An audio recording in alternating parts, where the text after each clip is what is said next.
Une femme accuse une célébrité de l'avoir frappée et traînée, ce qui a poussé la police à intervenir. Et nous avons un aperçu de ce qui s'est passé à huis clos. Je suis entrée dans la pièce, je parlais, je n'ai pas frappé, jamais je n'ai. Je n'ai pas dit. Inside the Crime par Law and Crime avec Elisabeth Milner.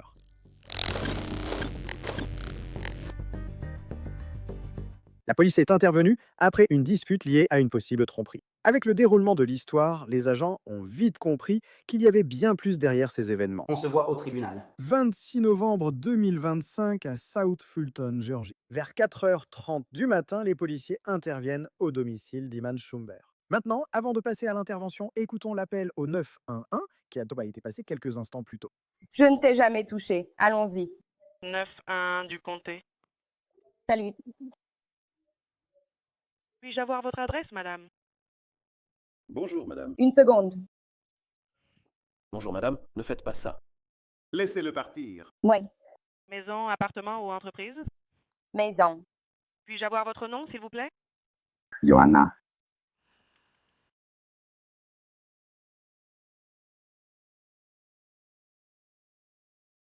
Dites-moi exactement ce que vous... Tu veux poser tes mains sur « Je ne t'ai jamais touché. C'est toi qui m'as touché. C'est toi qui m'as touché. » Allô? Oui.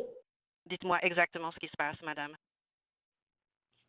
Alors, j'ai un monsieur ici. Je suis en train de parler avec lui et il m'a mis la main dessus. Êtes-vous blessée, madame? Avez-vous besoin des services médicaux d'urgence? Non, je n'ai pas besoin des services médicaux d'urgence. Est-ce que quelqu'un est en état d'ivresse ou possède des armes? Il se pourrait que quelqu'un soit en état d'ivresse. Très ivre. Oui. C'est vous ou lui qui êtes ivre, madame? Louis. Elle. Les deux. Vous êtes toutes les deux? Non, pas du tout. Vraiment pas. Oui. Joe, tu peux prendre cet appel dehors. Qui est-il pour vous, madame?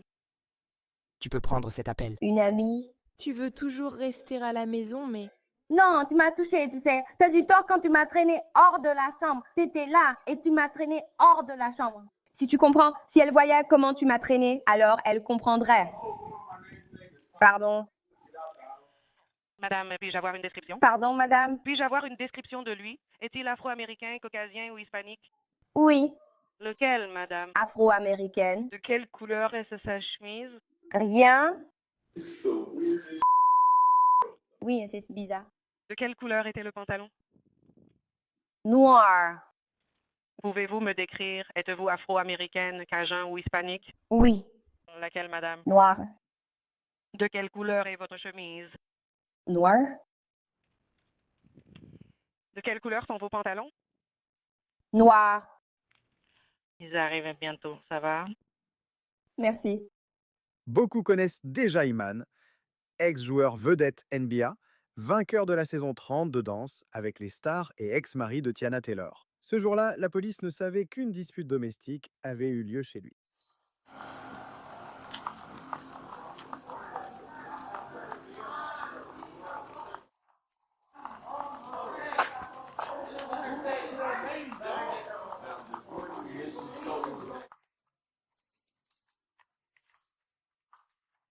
Son histoire servait aussi à te faire sortir. C'est censé être mes proches, mon frère.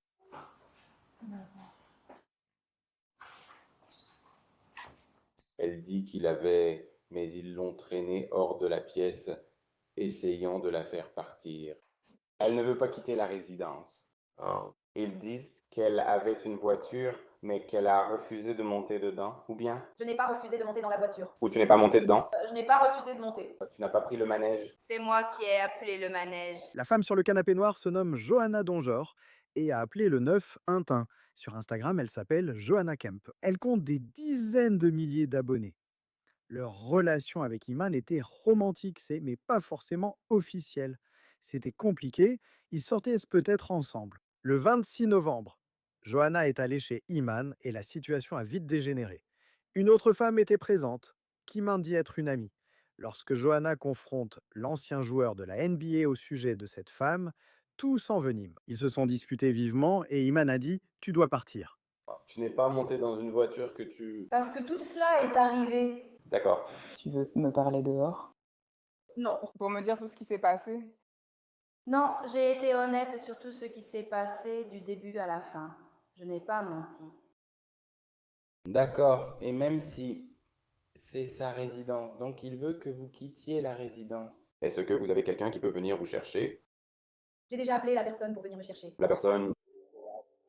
D'accord. La personne est-elle en route? Non, je peux l'appeler maintenant. J'attendais que vous arriviez. Mais en fait, ensuite, je veux faire un rapport. D'accord, et je peux vous donner un dossier et vous? D'accord, faisons ça. Compris. Tu as ta carte d'identité. Oui. Ah, il y a un Birkin orange dehors. On ne peut pas fouiller la poubelle, c'est à toi de le faire.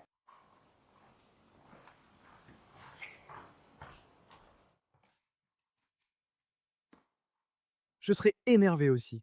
Les sacs Birkin sont chers, un seul peut coûter entre 15 000 et 20 000 dollars, voire plus. À l'intérieur, la femme témoin a raconté aux policiers ce qu'elle avait vu. Non nommée dans le rapport de police, l'ami d'Iman affirme avoir vu Johanna entrer dans sa chambre, confirmant une dispute verbale. D'après le rapport, Iman a demandé 2 fois à Johanna de partir, elle a refusé, alors il l'aurait saisie par le poignet pour la faire sortir. Bien que Johanna Iman ait été violente, la témoin anonyme a affirmé qu'il ne l'a pas fait agressivement.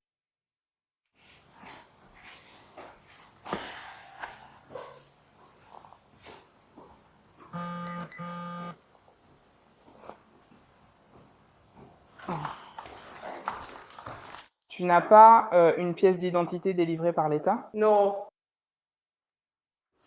Mais une pièce d'identité délivrée par l'État? New Jersey.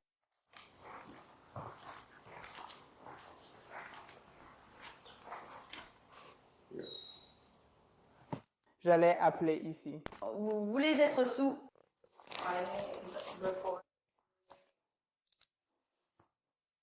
Ils n'ont même pas pu retrouver mon nom. Compris. Ah. Mais vous avez bien une carte d'identité ou un permis de conduire du New Jersey? Oui.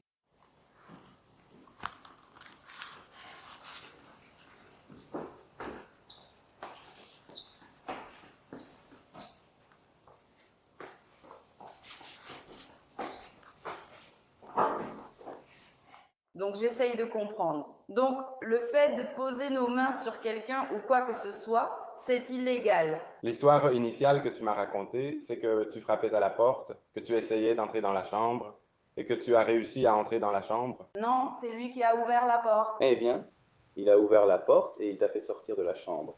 Il m'a dit que tu étais agressif en entrant dans la chambre. Non, je n'étais pas agressive. J'étais au téléphone quand j'allais à la... Je suis entrée dans la pièce, il a ouvert la porte, je suis entrée, nous étions en train de parler. Ce n'est pas ce que tu m'as dit d'abord. Tu as dit... Je suis entrée dans la pièce, demande-lui. Je suis entré dans la pièce, je parlais. Je ne l'ai pas fait, je ne l'ai jamais frappé. Je n'ai jamais dit que tu l'avais fait. D'accord. Alors, d'où venait cette agressivité? Je n'ai jamais dit... Donc, t'as dit que j'étais agressive. Mais tu m'as dit que tu étais entré dans la pièce. As-tu appelé la voiture?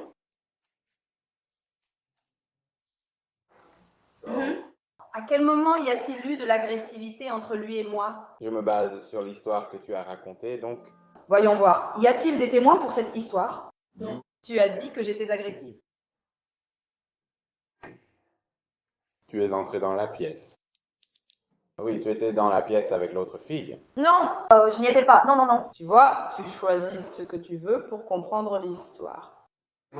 J'ai dit qu'on parlait d'une autre fille avant ça. Il y a tout un tas de filles. C'est une autre fille que celle-ci. C'était elle au téléphone, pas l'autre. D'accord. C'était une autre fille. Elle était au téléphone et nous discutions de la situation. Donc, quand j'ai frappé à la porte, puis il a ouvert la porte et ensuite nous en avons discuté. Il s'est énervé, évidemment, parce qu'il voulait continuer la situation avec cette fille. Donc c'est lui qui s'est énervé, pas moi. D'accord. Comprenez bien l'histoire. Vous voulez revoir la vidéo de votre caméra qui tourne?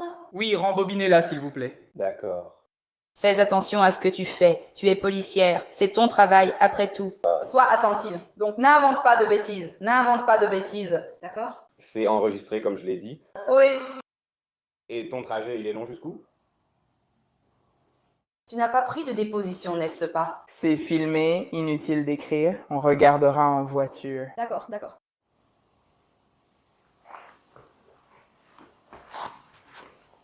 Tu veux que je ferme cette porte?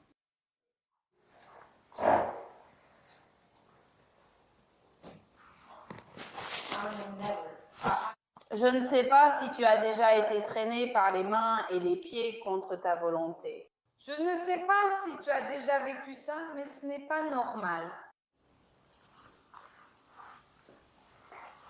Quel est le bon numéro pour te joindre? Je ne sais pas.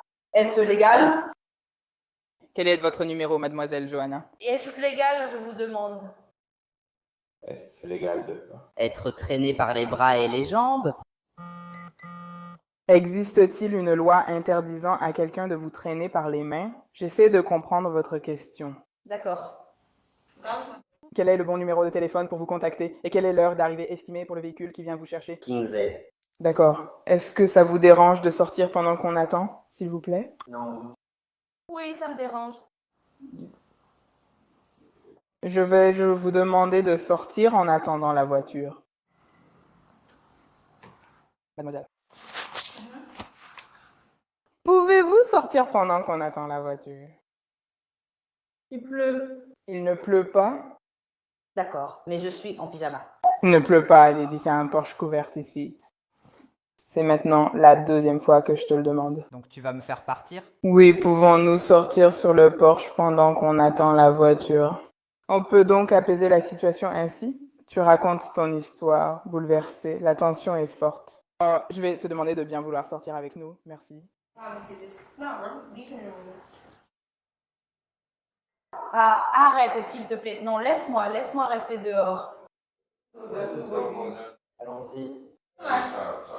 Allons-y. En même temps, ils n'ont pas besoin d'être agressifs. Je ne m'énerve pas. Non, faisons-le. Laissez-moi sortir 10 ou 15 minutes.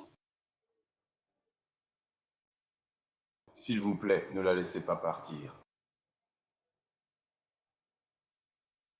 Enlève-moi, s'il te plaît, frérot. Je veux juste pas d'embrouille, s'il te plaît. Je sais, je veux juste éviter que ça dégénère. Elle attendait sa voiture. S'il te plaît, ne laisse rien empirer, frérot. Je veux pas que ça parte en vrille. Je ne peux pas gérer ça, je ne vais pas mentir.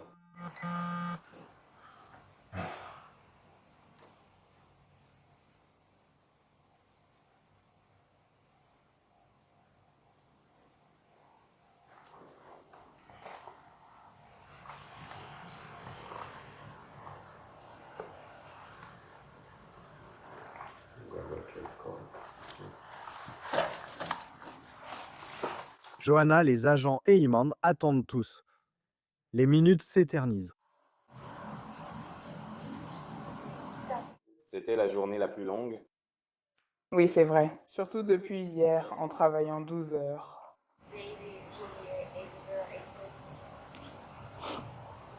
Je me disais que je pourrais...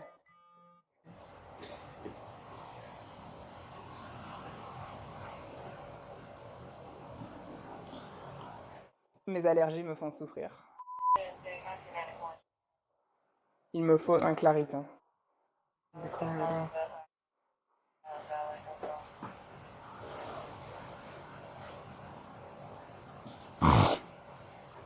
J'ai terminé mes modules sur les accidents, il me reste ceux de navigation. Je vais finir mes lancements.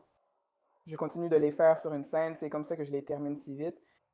J'ai dit d'accord, je vous donne un numéro de dossier rapidement. Mon nom, je le mets directement dans le module. Infraction. District, peu importe, d'accord. Voici votre numéro de dossier, c'est... Et je fais mes navigateurs vers 3 heures du matin.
Regarde cette araignée. Tu la vois, elle est énorme. L'araignée. Oh.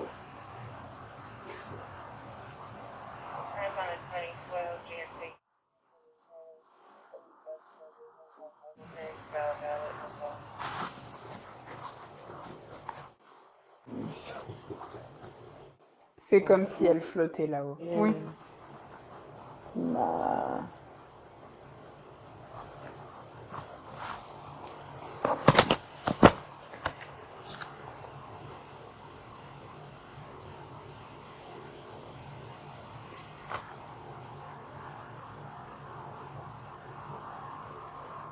Ça fait 10 minutes.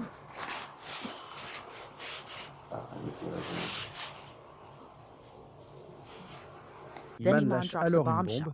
Un chauffeur était-il vraiment en route?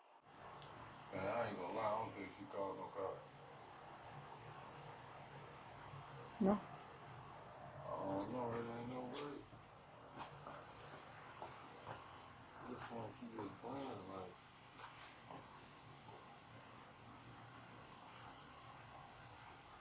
Je ne veux pas que quelqu'un devienne agressif. L'autre option serait de lui interdire l'accès pour intrusion criminelle.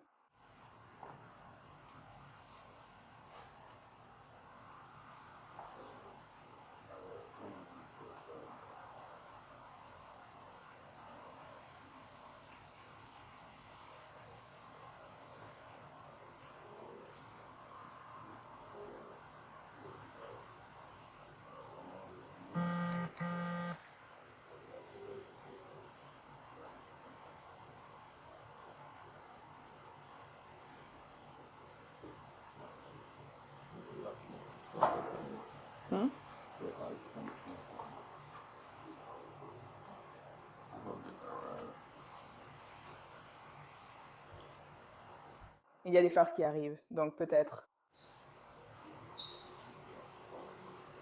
Il y a un.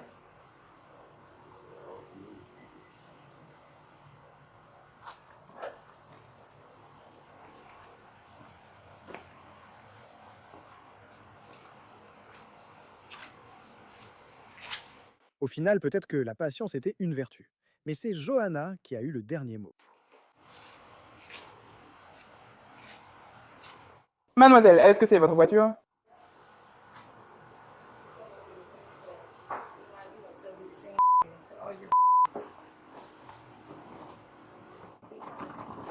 On se voit au tribunal. Tu sais, Paul, sur Instagram le matin.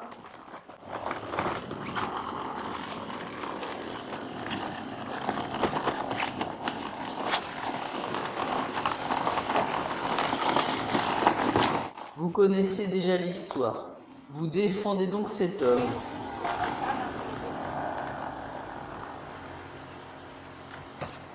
D'après le rapport de police, aucune blessure, marque ou ecchymose n'a été observée sur Johanna. Selon toutes les informations recueillies, aucune accusation criminelle ou délictuelle n'a été retenue contre Iman. Iman Schomper a présenté sa version des faits dans une déclaration. La semaine dernière, j'avais des amis chez moi et une visiteuse à mon domicile a été poliment priée de partir à plusieurs reprises après que je l'ai vue endommager des biens personnels. La police a été appelée, invitée à entrer, et ils ont parlé avec plusieurs personnes qui ont vu ce qui s'est passé. Après évaluation, la police lui a ordonné plusieurs fois de partir. Elle a refusé de partir malgré plusieurs demandes et n'a quitté les lieux qu'après avoir été escortée dehors par les agents. Cette affaire a été rapidement classée ce soir-là par la police après leur enquête. Encore une fois, aucune accusation ni arrestation n'a eu lieu dans cette affaire malgré le tumulte. Merci d'avoir suivi Inside the Crime, je suis Elisabeth Milner.